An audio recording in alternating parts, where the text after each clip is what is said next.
श्री स्वामी समर्थ जय जय स्वामी समर्थ। स्वामींचं नाव घेऊन मी आजच्या ह्या नवीन व्हिडिओला सुरुवात करते। शास्त्रानुसार होळी हा सण वाईटावर चांगल्याचा विजयाचं प्रतीक आहे। या दिवशी भक्त प्रल्हादाचा विजय झाला आणि त्याची आत्या होलिकेचे दहन झाले। येत्या 2 मार्च म्हणजे सोमवारी आली आहे होळी। दरवर्षी हुताशनी पौर्णिमेला होळी साजरी केली जाते। या हुताशनी पौर्णिमेचा प्रारंभ हा 2 मार्चला सायंकाळी 5:55 होणार असून दुसऱ्या दिवशी म्हणजे 3 मार्चला सायंकाळी 5:07 समाप्त होणार आहे आणि म्हणूनच होलिका दहन हे 2 मार्चला केले जाणार आहे। शास्त्रानुसार प्रदोषाच्या वेळी ज्या दिवशी पौर्णिमा येते त्या दिवशी होलिकेचे दहन करावे। पौराणिक कथेनुसार प्रल्हाद हा भगवान विष्णूचा परम भक्त होता। त्याचे वडील हिरण्यकश्यप यांनी प्रल्हादाला मारण्यासाठी आपली बहीण होलिकेला आदेश दिला की तिने प्रल्हादाला मांडीवर घेऊन अग्नीत बसावे, कारण होलिकेला असा वरदान मिळाला होता की ती अग्नीत जळणार नाही। परंतु भगवान विष्णूच्या कृपेने प्रल्हाद सुरक्षित राहिला आणि होलिका अग्नीत भस्म झाली। तेव्हापासून होलिका दहनाचा सण साजरा केला जातो। या दिवशी होलिका दहनाच्या अग्नीला अनन्यसाधारण महत्त्व असतं। शास्त्रानुसार या अग्नीत काही विशिष्ट गोष्टी अर्पण केल्याने आपल्या जीवनातील अनेक समस्या भस्म होऊ शकतात। वास्तुशास्त्रानुसार आपल्या जगण्यावर आपल्या आजूबाजूच्या वस्तू, रंगांचा, दिशांचा प्रभाव होत असतो। घरात सदैव सकारात्मक वातावरण राहण्यासाठी वास्तुशास्त्रात काही खास उपाय दिले आहेत आणि म्हणूनच होळी पौर्णिमेच्या दिवशी सकाळी चुंबरट्यावर ठेवा ही वस्तू ठेवल्यामुळे आपल्या एक रात्रीतून आयुष्याचं सोनं तर होणारच आहे, पण आपल्या 7 पिढ्यांचं दारिद्र्य नष्ट होऊन आपल्या संपूर्ण कुटुंबाची आर्थिक प्रगतीही होणार आहे। तर हा उपाय आपल्याला कसा करायचा आहे, कोणत्या वेळेत करायचा आहे, त्याबद्दल सविस्तर आणि महत्त्वाची अशी माहिती मी तुम्हाला या व्हिडिओमध्ये देणार आहे। तर व्हिडिओ पूर्ण पहा आणि जर तुम्ही माझ्या चॅनलवर नवीन असतील तर चॅनलला सबस्क्राईब करा आणि शेजारी बेल आयकन सुद्धा प्रेस करा, जेणेकरून तुम्हाला माझ्या नवनवीन व्हिडिओचं नोटिफिकेशन हे मिळत राहील आणि तुम्ही एक पण व्हिडिओ मिस करणार नाही। कमेंटमध्ये श्री स्वामी समर्थ लिहायला अजिबात विसरू नका। शास्त्रानुसार रक्षाबंधन आणि होलिका दहन यासह काही विधी भद्र काळात करू नये। भद्रमध्ये न कर्तव्ये श्रवणी फाल्गुनी तथा हा श्लोक या काळात या समारंभांना स्पष्टपणे प्रतिबंधित करतो। 2 मार्च 2026 रोजी पौर्णिमेचा तिथी संध्याकाळी 5:55 सुरू होईल आणि 3 मार्च रोजी संध्याकाळी 5:07 संपेल। अशा प्रकारे 2 मार्च रोजी होलिका दहन केले जाईल। पंचांगानुसार 3 मार्च रोजी पहाटे 1:25 पासून ते 4:30 पर्यंत भद्रकाल चालेल। भद्रकाल दरम्यान पूजा करण्यास शास्त्रात मनाई आहे, त्यामुळे 2 मार्च रोजी होलिका दहन करू शकता। होलिका दहनाचा शुभ काळ हा 2 मार्च रोजी संध्याकाळी 6:22 पासून ते रात्री 8:50 पर्यंत असेल। या काळात योग्य विधी करून होलिका दहन करणे शुभ आणि फलदायी ठरेल। होळीच्या दहनाने अशुभावर विजय किंवा असत्यावर विजय म्हणून आपण त्याच्याकडे पाहतो। होलिका दहनाच्या वेळेस आपण काही व्यक्तींना काही वस्तू ज्या आहेत त्या पेटत्या होळीमध्ये टाकताना पाहत असतो, तर त्यामागे सुद्धा आपल्या शास्त्रामध्ये काही कारणं ही दिली गेली आहेत। जर आपण पेटत्या आगीमध्ये काही विशेष वस्तू टाकल्या तर त्यामुळे आपल्या जीवनामध्ये असणाऱ्या ज्या संकट आहेत, समस्या आहेत, आर्थिक अडचणी आहेत, त्यापासून आपल्याला मुक्तता मिळण्यामध्ये मदतही मिळत असते।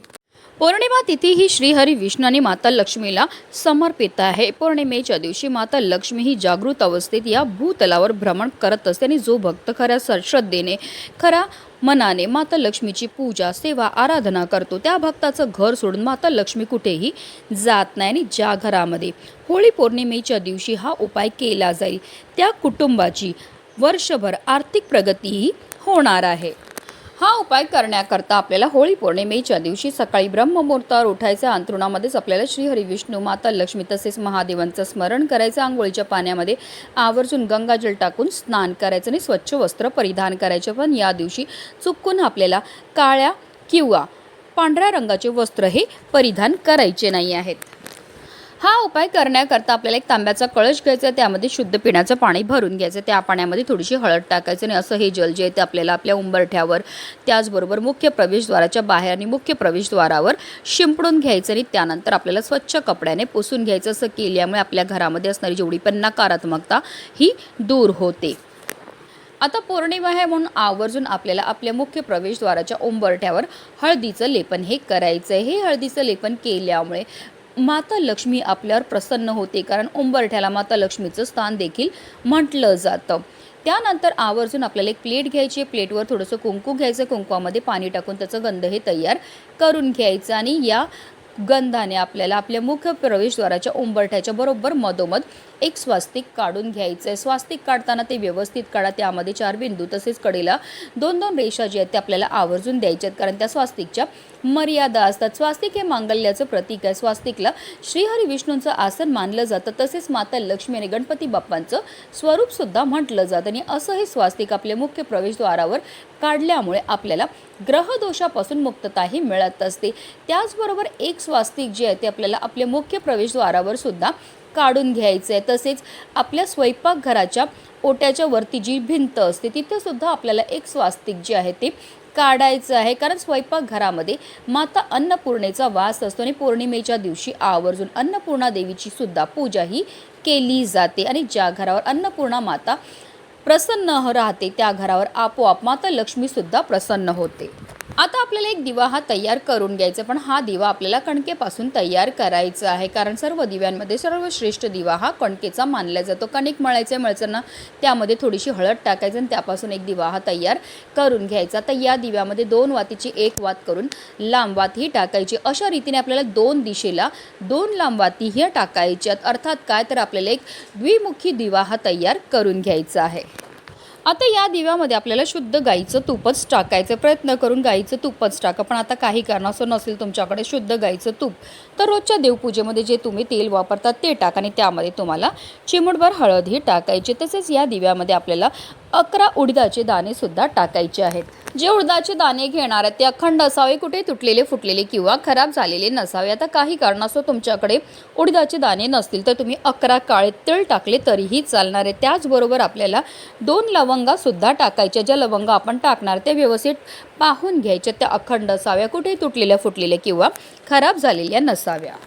अशा पद्धतीने आपल्याला हा दिवा जो आहे तो तयार करून घ्यायचा. तर जे कुंकू आपण प्लेटमध्ये घेतले त्या कुंकवाने आपल्याला आपल्या मुख्य प्रवेशद्वाराच्या उंबरठ्याच्या मधोमध अष्टलक्ष्मीचे प्रतीक सुद्धा काढून घ्यायचे. पौर्णिमेच्या दिवशी अष्टलक्ष्मीचं प्रतीक काढण्याला विशेष महत्त्व हे दिलं जातं. अष्टलक्ष्मी म्हणजे समृद्धीची हिंदू देवता, लक्ष्मीची 8 विशेष रूपे जी जीवनाच्या विविध पैलू अधिराज्य गाजवतात.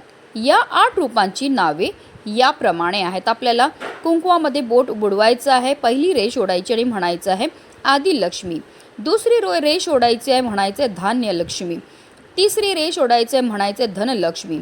चौथी रेष ओढायचं आहे, म्हणायचं गजलक्ष्मी. 5वी रेष ओढायचं आहे, म्हणायचं संतान लक्ष्मी. 6वी रेष ओढायचं आहे, म्हणायचं वीरलक्ष्मी. 7वी रेष ओढायचं आहे, म्हणायचं विद्यालक्ष्मी. 8वी रेष ओढायचं आहे, म्हणायचं विजयलक्ष्मी. ही अष्टलक्ष्मीची प्रतीकं आहेत.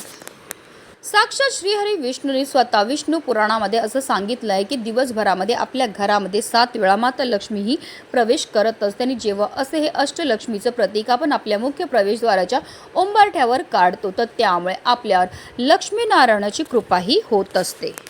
आता ही अष्टलक्ष्मीची प्रतीक काढल्यानंतर आपण जो दिवा तयार केलेला आहे तो आपल्याला आपल्या मुख्य प्रवेशद्वाराच्या बाहेर प्रज्वलित करायचा आहे. दिव्याला बाहेर घेऊन जायचं आहे आणि बाहेरनं जेव्हा आपण आतमध्ये येतो तर जी आपली उजवी बाजू आहे तिथे आपल्याला हा दिवा जो आहे तो प्रज्वलित करून ठेवायचा आहे. दिवा डायरेक्ट जमिनीवर ठेवू नका, थोडेसे तांदूळ ठेवा आणि त्यावर आपल्याला हा दिवा जो आहे तो प्रज्वलित करून ठेवायचा. आता हा दिवा जो आहे तो द्विमुखी आहे. तर या दिव्यांची जी वाती आहेत त्या पूर्व आणि पश्चिम दिशेला होतील अशा रीतीने आपल्याला दिव्याला ठेवायचं आहे. या दिव्याला सुद्धा आपल्याला हळद, कुंकू, अक्षदा, एक फूल अर्पण करून घ्यायचे. आता आपल्याला एक स्वास्तिक जे आहे ते आपल्या देवघरामध्ये सुद्धा काढायचं. देवघराच्या पाठीमागे जी भिंत असते तिथे एक स्वास्तिक काढायचं. असं हे स्वास्तिक आपल्या देवघरामध्ये काढल्यामुळे आपल्या घरामध्ये असणारी जेवढी पण नकारात्मकता, इडापिडा, दोष, दारिद्र्य दूर होण्यामध्ये मदतही मिळत असते. त्याचबरोबर एक स्वास्तिक आपल्याला तुळशी वृंदावनवर सुद्धा काढायचं आहे, कारण तुळस म्हणजे साक्षात माता लक्ष्मीचं स्वरूप आणि पौर्णिमेच्या दिवशी आवर्जून माता लक्ष्मीची पूजा ही केली जाते आणि हे स्वास्तिक काढल्यामुळे आपल्यावर माता लक्ष्मीची भरभरून कृपाही होत असते. आता जिथे जिथे आपण स्वास्तिक काढले त्या प्रत्येक स्वास्तिकला आपल्याला हळद, कुंकू, अक्षदा, धूप, दीप, अगरबत्ती दाखवून घ्यायची आहे. त्याचबरोबर आपल्याला एक आंब्याच्या पानांचं तोरणसुद्धा आपल्या मुख्य प्रवेशद्वारावर लावायचं. असे हे तोरण आपल्या मुख्य प्रवेशद्वारावर लावल्यामुळे जो पण व्यक्ती आपल्या घरामध्ये प्रवेश करतो त्याच्यासोबत केवळ सकारात्मकताच येते. तर हे जे पण उपाय मी सांगितलेले आहेत ते अतिशय कारगर आहेत. होळी पौर्णिमेच्या दिवशी ज्या घरामध्ये हे उपाय केले जातील त्या घराचं वर्षभर आर्थिक प्रगतीही होणार आहे, त्या कुटुंबाची भरभरून प्रगती होणार आहे. म्हणूनच व्हिडिओ जास्तीत जास्त लोकांपर्यंत शेअर करा. श्री स्वामी समर्थ. जय जय स्वामी समर्थ.